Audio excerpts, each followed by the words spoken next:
Onde que vai estar a barreira para proteger o Lula? Da mesma forma que nós tivemos um judiciário, e entre aspas, um grande órgão do judiciário atacando um presidente, agora ele vai estar protegendo o outro presidente.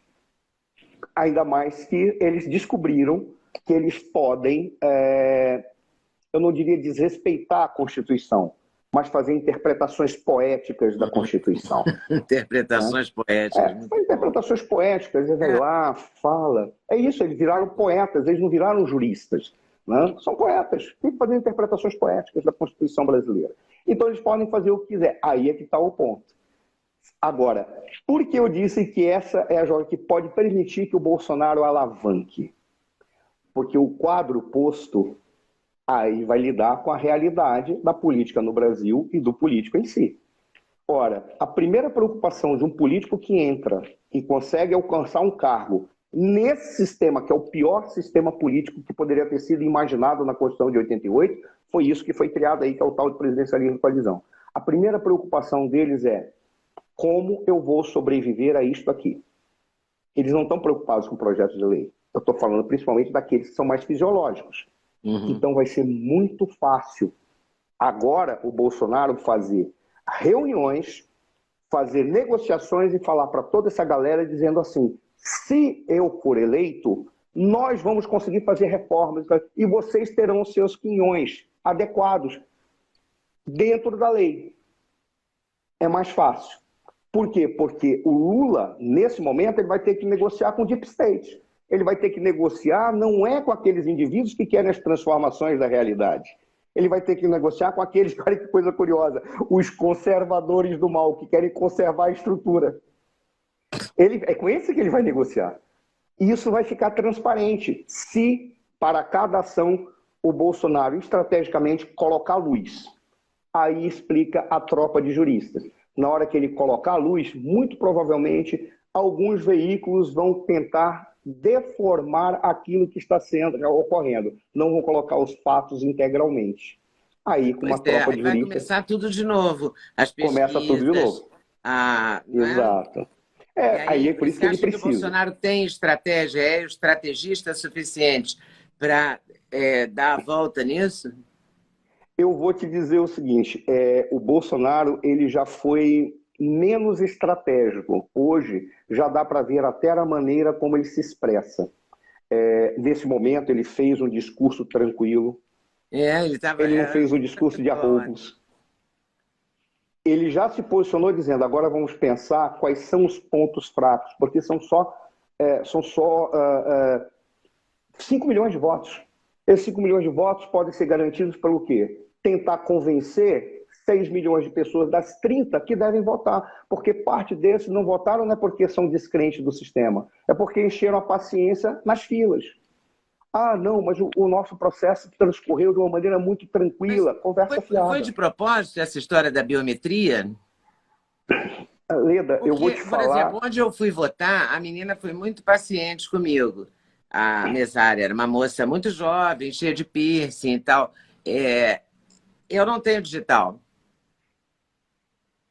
Então, a gente fez 4... Ela falou que a lei manda ela fazer 4 testes, 4 tentativas. Ela fez as 4 tentativas pacientemente.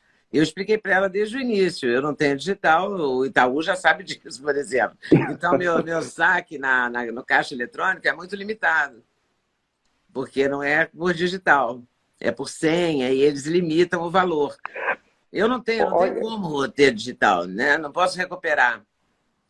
E é uma coisa que não dá para fazer uma plástica, né, no dedo e ter uma digital. E ela ficou lá, coitada, tentando fazer e tal. Bom, finalmente ela aceitou que eu votasse, deu tudo certo, mas ela fez lá o teste que a lei, segundo ela, mandava.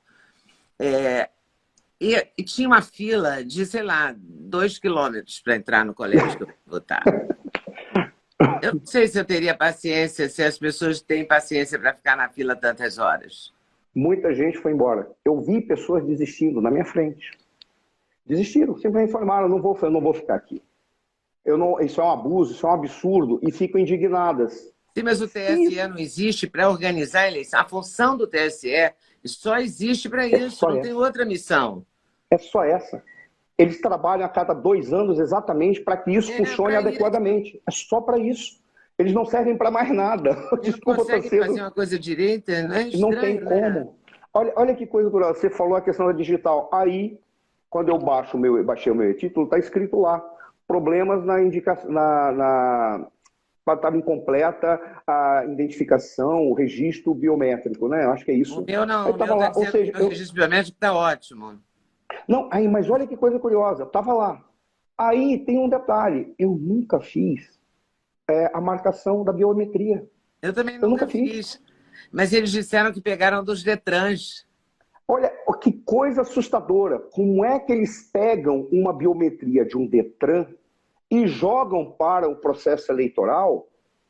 Qual é a legalidade ou qual é como que eles podem fazer isso? Porque eles estão utilizando informações minhas que É, não passei para tem eles, a minha autorização, é. sem a minha autorização. Eu não autorizei que eles pegassem minhas informações, minha biometria do Detran. E quando eu cheguei lá, eu disse, olha, eu nunca fiz a biometria, porque eu transferi o meu título do Rio Grande do Sul para São Paulo. Eu também E ainda, transferi o meu do Rio para São Paulo. olha que coisa. Aí eu No meu cheguei está lá, botei escrito que eu o... fiz a biometria, mas eu não fiz. Eu nunca fiz. Eu fiz pela Quando eu internet botei o a dedo, transferência. Eu nem saí de casa para fazer a transferência do olha, título. Leda, foi assustador que eu botei o dedo e a moça, não, funcionou, tá maravilhosa a biometria. Eu peguei assim, fiz assim com o meu título, mostrei para ela. Mas aqui está dizendo que eu não tenho. Ah, não, arranjaram em algum lugar. Meu Deus do céu, algum lugar. A sorte é que aqueles mesários eram muito gente boa, só gente Muito. agradável, gentil. Mas até eles riram, arranjaram de algum lugar, que interessa que só está identificado. Aí vem mais um detalhe. Eu fui votar. Eu fiz até essa brincadeira na Jovem Pan, é uma brincadeira assim triste, mas eu falei, eu apertei.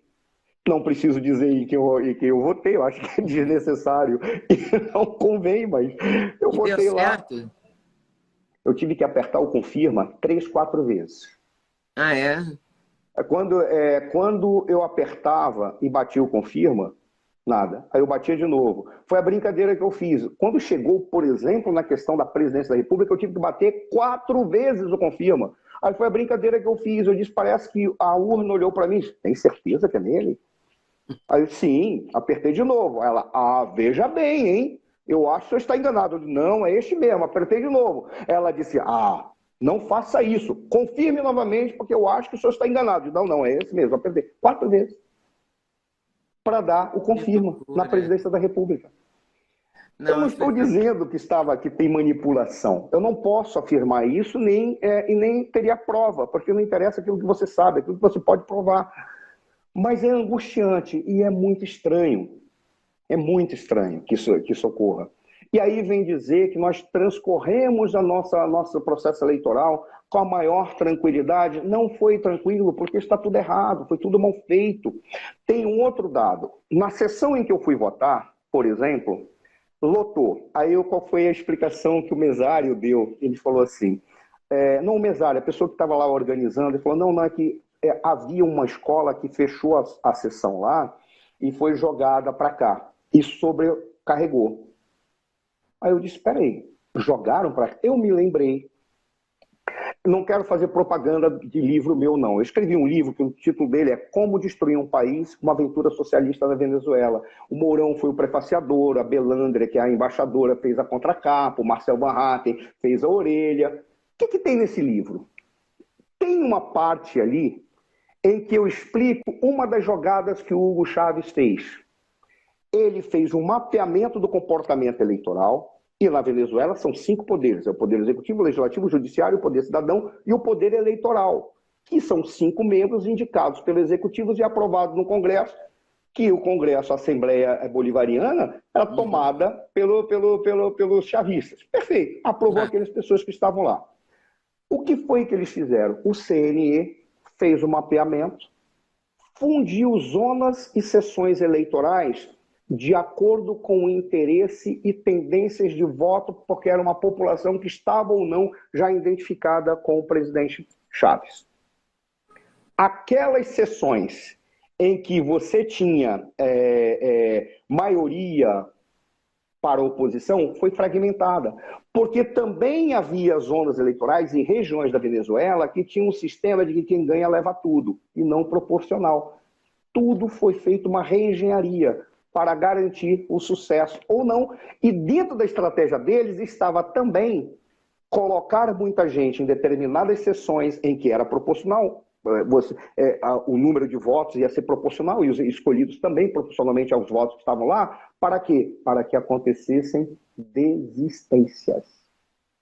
As pessoas iam lá, sobrecarregado, muitas horas, fechou, não entrou. Se fechou, não entrou, acabou, não vota. Ou então, eu não vou votar, enchi a paciência. Como é que eles souberam disso? No momento em que eles estavam reorganizando as eleições, foi usada uma outra técnica.